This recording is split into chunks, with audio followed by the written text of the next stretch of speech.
One day we went to the appointment, and it took a little longer for the doctor to come in that day for some reason, and the nurse was asking me some strange questions, I thought. So then when the doctor came in, he said, "I think you have multiple myeloma."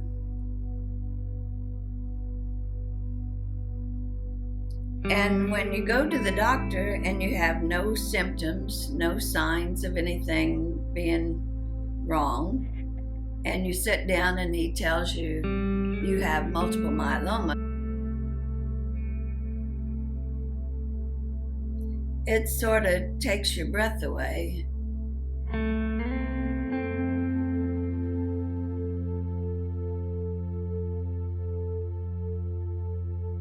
My family doctor told me that some of my numbers were high when they did the blood work, and they wanted me to see a kidney doctor. So I went for 2 years. Everything seemed to be going along just fine. There was never a problem. He said everything was okay. And then all of a sudden one day we went to the appointment, and he said, "I think you have multiple myeloma." And he said, "Do you know anything about multiple myeloma?" And I said, "Yes, I know a lot about multiple myeloma.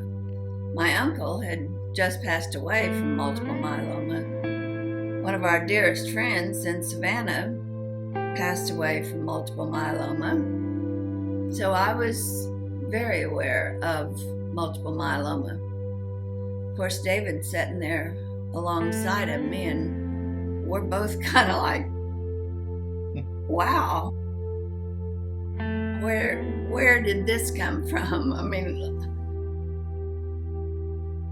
shouldn't I have felt something, or shouldn't I have noticed something? But there was no sign at all.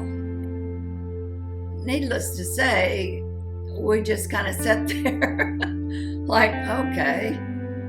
And so that's when it all began. And that was in March of 2020. That's when COVID hit the world, and all the hospitals shut down for any tests, and you couldn't have anybody go with you. And it was a horrible time to realize you have a disease like this. Of course, David couldn't go with me. He had to drop me off and come pick me up. That's difficult when we've been married so long and we're such a part of each other that you want them right there, but that wasn't going to happen. We come home that night, and it's like we're both trying to wrap our head around what this is and what it's going to consist of and how it's going to change our life, and the prospect of one of us not being there, you know, that's a tough time.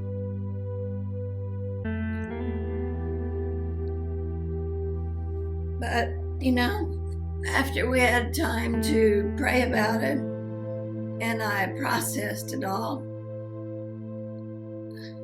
you know, we have been